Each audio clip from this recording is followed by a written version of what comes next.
Sir, ಈ ಹಿಂದೆ ಅಂದಿಕುಂಟೆ ಗ್ರಾಮ ಪಂಚಾಯಿತಿಯ ಆರ್ ನಾಗರಾಜ್ ಅನ್ನೋ ಪಿಡಿಒ ಮೇಲೆ ನೀವೊಂದು ಕೇಸ್ ಹಾಕಿದ್ರಿ. ಅಂದ್ರೆ ಏನು ಅಮೌಂಟ್ ರಿಕವರಿ ಕೇಸು, ಅದು ಎಲ್ಲಿವರೆಗೂ ಬಂತು? ಅದೇ ನಾಗರಾಜದೇ ಈಗ ಹೇಳಿದ್ದು ನಾನು. ಅವರು ಡಿಸ್ಮಿಸ್ ಆಗಿದ್ದಾರೆ 22ರಲ್ಲಿ. ಮತ್ತೆ KATಗೆ ಹೋಗಿ ರಿ ಎಂಕ್ವೈರಿಗೆ ಆದೇಶ ಮಾಡಿಸ್ಕೊಂಡು ಬಂದಿದ್ದಾರೆ. ಅದೇ ನಾಗರಾಜು ಮೇಲೆ 22ರಲ್ಲಿ ವಿದ್ಯಾಕುಮಾರಿ CEO ವಿದ್ಯಾಕುಮಾರಿ ಮೇಡಮ್ ಅವರು ಆದೇಶ ಮಾಡಿ ಇವು ಅನಂತರಾಜು ಅಂತಿದ್ರು ಈ ಶಿರಾದಲ್ಲಿ, ಅವರಿಗೆ ಆದೇಶ ಮಾಡಿದ್ರು ಇವರಿಂದ ವಸೂಲಿ ಮಾಡಬೇಕು ಅಂತ ಹೇಳಿ.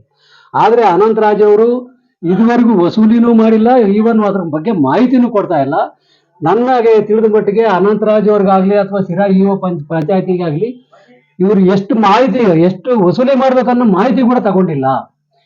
ಇತ್ತೀಚೆಗೆ ನಮ್ಮ ತಾಲೂಕ್ ಪಂಚಾಯತಿಯಿಂದ ಯಾವುದೋ ಒಂದು ಮಾಹಿತಿ ಕೇಳಿದಾಗ ಮಧುಗಿರಿ ತಾಲೂಕ್ ಪಂಚಾಯತಿಯಿಂದ ಅದರಲ್ಲಿ ಟೋಟಲ್ 1,34,00,000 ಅಂತ ನನಗೂ ಕೊಡ್ತಾರೆ, ಕೋರ್ಟ್ಗೂ ಕೊಡ್ತಾರೆ ಮಾಹಿತಿನ.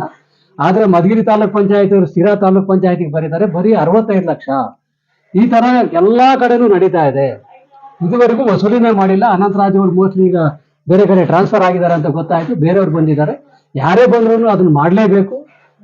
ಪ್ರತಿಯೊಬ್ಬರು ಇದು ಇನ್ಸ್ಟಿಟ್ಯೂಟ್, ಯಾವುದೇ ಒಂದು ಇದಕ್ಕೂ ಇನ್ಸ್ಟಿಟ್ಯೂಟ್ ಯಾವತ್ತೂ ಮುಗಿಯೋದಿಲ್ಲ. ಟ್ರಾನ್ಸ್ಫರ್ ಆಗೋರು ಹೋಗ್ತಾ ಇರ್ತಾರೆ, ರಿಟೈರ್ಡ್ ಆಗೋರು ಹೋಗ್ತಾ ಇರ್ತಾರೆ, ಬರ್ತಾ ಇರ್ತಾರೆ. ಯಾರೇ ಬರಲಿ ಅವ್ರ ಜಾಗದಲ್ಲಿ ಅವ್ರ ಕೆಲಸನ ಮುಂದುವರಿಸಬೇಕಾಗತ್ತೆ. ಬಟ್ ಇದುವರೆಗೂ ಏನೂ ಆಗಿಲ್ಲ. ಸರ್, ಅನಂತರಾಜು ಸರ್ ಇದುವರೆಗೂ ಸಾರ್ವಜನಿಕರು ಹೇಳೋ ಪ್ರಕಾರ ಸುಮ್ಮನೆ ಸಾರ್ವಜನಿಕರು ಯಾರೆಲ್ಲ ಆಫೀಸಿಗೆ ಬಂದ್ರು ಅವ್ರಿಗೊಂದೇನೋ ಒಂದು ಕಾರಣ ಹೇಳಿ ವಾಪಸ್ ಕಳಿಸ್ತಾ ಇದ್ರು. ಅವರ ವರ್ಕಿಂಗ್, ಅವ್ರ ಕೆಲಸದ ಬಗ್ಗೆ ನೀವೇನು?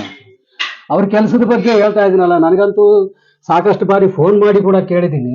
ಅವ್ರು ಯಾವ ತರ ಉತ್ತರ ಕೊಡ್ತಾರಂತೆ, ಹೌದಾ ಏನು ಅವ್ರಿಗೇನು ಗೊತ್ತೇ ಇಲ್ಲ ಅನ್ನೋ ತರ. ಅಲ್ಲಿ ಈಗಾಗಲೇ ನಾನು ಲೋಕಾಯುಕ್ತದಲ್ಲೂ ಕೂಡ ಅವ್ರನ್ನ ಒಂದು ರೆಸ್ಪಾಂಡೆಂಟ್ ಮಾಡಿ ಕೇಸ್ ಹಾಕಿದ್ದೀನಿ. ಆದ್ರೆ ಒಂದೊಂದ್ಸರಿ ವ್ಯವಸ್ಥೆ ಹೆಂಗ್ ಬರುತ್ತೆ ಅಂತಂದ್ರೆ, ನಾನು ಅನಂತರಾಜು ಶಿರಾ ಇಒ ಅಂತ ನಾನು ಕಂಪ್ಲೇಂಟ್ ಅಲ್ಲಿ ಬರೆದ್ರೆ ಅವರು ಅನಂತರಾಜು ಬರ್ಕೊಂಡು ಮಧುಗಿರಿ ತಾಲೂಕು ಇಒ ಅಂತ ಬರ್ಕೊಂಡಿದ್ದಾರೆ. ಒಂದ್ ಕಡೆ ಕಾಮೆಂಟ್ ಹೋದ್ರೂ ಅನಂತರಾಜು ಮಧುಗಿರಿ ತಾಲೂಕ್ ಪಂಚಾಯತಿಗೆ ಹೋಗುತ್ತೆ ಹೊರತು ಶಿರಾ ಪಂಚಾಯತಿಗೆ ಹೋಗಲ್ಲ. ಕರೆಕ್ಟ್. ಆದ್ರೆ ಇದನ್ನ ನಾವು ಯಾವಾಗ ಸರಿಪಡಿಸ್ಬೋದು, ಮತ್ತೆ ನಮ್ಮನ್ನ ಅಲ್ಲಿ ಕರೆದು ನಾವು ರಿಸೈಂಡರ್ ಕೊಡ್ತೀವಿ ಅಥವಾ ಇನ್ನೊಂದು ಕೊಡ್ತೀವಲ್ಲ, ಅವಾಗ ಅದನ್ನ ಮಾಡ್ಬೇಕಾಗುತ್ತೆ ಹೊರತು. ಈ ಹಿಂದೆ ನಾನು ಸಹ ಅನಂತರಾಜು ಸರ್ಗೆ ಒಂದಷ್ಟು ವಿಷಯಗಳನ್ನ ಗಮನಕ್ಕೆ ಬಂದಿದ್ದೆ ಪಂಚಾಯಿತಿಯ ಭ್ರಷ್ಟಾಚಾರದ ಬಗ್ಗೆ. ಅವ್ರೇನ್ ಹೇಳ್ತಾರೆ ಅಂದ್ರೆ, ಅರ್ಜಿ ಕೊಡಿ ನಾನು ಆಕ್ಷನ್ ತಗೊಳ್ತೀನಿ ಅಂತಾರೆ. ಸಾರ್ವಜನಿಕರು ಅರ್ಜಿ ಕೊಟ್ರೆ ಆಕ್ಷನ್ ತಗೊಬೇಕಾ ಅಥವಾ ಅವರೇ ಆಕ್ಷನ್ ತಗೊಬೋದಾ? ನಿಯಮಾನುಸಾರ ಪ್ರತಿಯೊಂದು ಅಧಿನಿಯಮಗಳಲ್ಲಿ ಮತ್ತೆ ಆದೇಶಗಳಲ್ಲಿ, ಸುತ್ತೋಲೆಗಳಲ್ಲಿ ಸರ್ಕಾರ ಕೆಲವು ಕರ್ತವ್ಯಗಳನ್ನು ನಿಗದಿಪಡಿಸಿದೆ. ನಿಗದಿಪಡಿಸಿದಾದ್ಮೇಲೆ ಒಂದು ಸಮಯ ಕೂಡ ನಿಗದಿ ಮಾಡಿದೆ. ಆದ್ರೆ ನಿಗದಿಪಡಿಸಿದ ಕರ್ತವ್ಯನಾಗ್ಲಿ, ನಿಗದಿಪಡಿಸಿದ ಅವಧಿನಲ್ಲಾಗ್ಲಿ ಅವ್ರು ಯಾರು ಮಾಡೋದೇ ಇಲ್ಲ. ಪ್ರತಿಯೊಂದಕ್ಕೂ ಸಾರ್ವಜನಿಕರು ಅಥವಾ ಸಾಮಾಜಿಕ ಕಾರ್ಯಕರ್ತರು ದೂರು ಕೊಡಬೇಕು ಅಂತ ಎಲ್ಲೂ ಇಲ್ಲ. ಈಗ ಫಾರ್ ಎಕ್ಸಾಂಪಲ್ಗೆ ನಾನು ಆಡಿಟ್ ರಿಪೋರ್ಟ್ ಅಲ್ಲಿ ಹೇಳಿದೆ, ಆಡಿಟ್ ರಿಪೋರ್ಟ್ ಅಲ್ಲಿ ನಾವು ಕೇಳಬೇಕು ಅಥವಾ ಇನ್ನೊಂದು ಇರ್ತಿಲ್ಲ. ಅಬ್ಜೆಕ್ಷನ್ ಬಂತು, ವಸೂಲಾತಿ ಬಂತು, ಅವ್ರ ಆಡಿಟ್ ಮೀಟಿಂಗ್ ಅಲ್ಲಿ ಕ್ರಮ ತಗೋಬೇಕು. 246 ಅಲ್ಲಿ 1 to 10 12 ಇದೆ. ಅದ್ರ ಪ್ರಕಾರ ಅವರು ಭೂ ಕಂದಾಯ ತೆರಿಗೆ ಯಾವ ತರ ವಸೂಲಿ ಮಾಡ್ಬೇಕು ಆ ತರ ಮಾಡ್ಬೇಕಾಗತ್ತೆ. ಆದ್ರೆ ಮಾಡೋದೇ ಇಲ್ಲ. ಟೋಟಲಿ ಹೇಳ್ಬೇಕಂದ್ರೆ ಸುಮ್ಮನೆ ಜನಗಳಿಗೆ ಸಮಾಧಾನ ಉತ್ತರ ಕೊಟ್ಟು ಕಳಿಸ್ತಾ ಇರ್ತಾರೆ.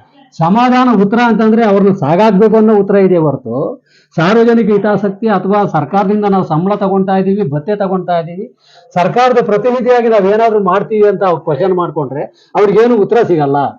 ಕ್ವಶನ್ ಬೇರೆ ಕೇಳೋದಿರ್ಲಿ, ಅವರೇ ಮಾಡ್ಕೊಂಡ್ರು ಕೂಡ ಆತ್ಮಸಾಕ್ಷಿಗೆ ಏನು ಸಿಗೋದೇ ಇಲ್ಲ. ಪಂಚಾಯತಿಗಳಲ್ಲಿ ಈ ಸೊತ್ತು ಮಾಡ್ಲಿಕ್ಕೆ ಹಣ ಕೇಳ್ತಿದ್ದಾರೆ ಅಂತ ಮಾಹಿತಿ ಕೊಡ್ತಾರೆ. ಇದ್ರ ಬಗ್ಗೆ ನಿಮ್ಮ ಅಭಿಪ್ರಾಯ? ಮಾಹಿತಿ ದುಡ್ಡು ಕೇಳ್ತಾರೆ ಅನ್ನೋದಕ್ಕಿಂತ ಸಾರ್ವಜನಿಕರು ಕೊಡ್ತಾರೆ ಅನ್ನೋದನ್ನ ನಾನು ಒಪ್ಕೊಂತೀನಿ. ನಿಜ. ಯಾಕೆ ಅಂತಂದ್ರೆ ಅವರೆಲ್ಲೂ ಲೆಟರ್ ಕೊಡಲ್ಲ, ರೈಟಿಂಗ್ ಅಲ್ಲಿ ಕೊಡಲ್ಲ ನೀವು ದುಡ್ಡು ಕೊಡಿ ಅಂತ ಹೇಳಿ. ಆದ್ರೆ ಸಾರ್ವಜನಿಕರು ಈಗ ಸರ್ಕಾರ ಒಂದು 45 ದಿನ ನಿಗದಿಪಡಿಸಿದೆ ಸಮಯನ.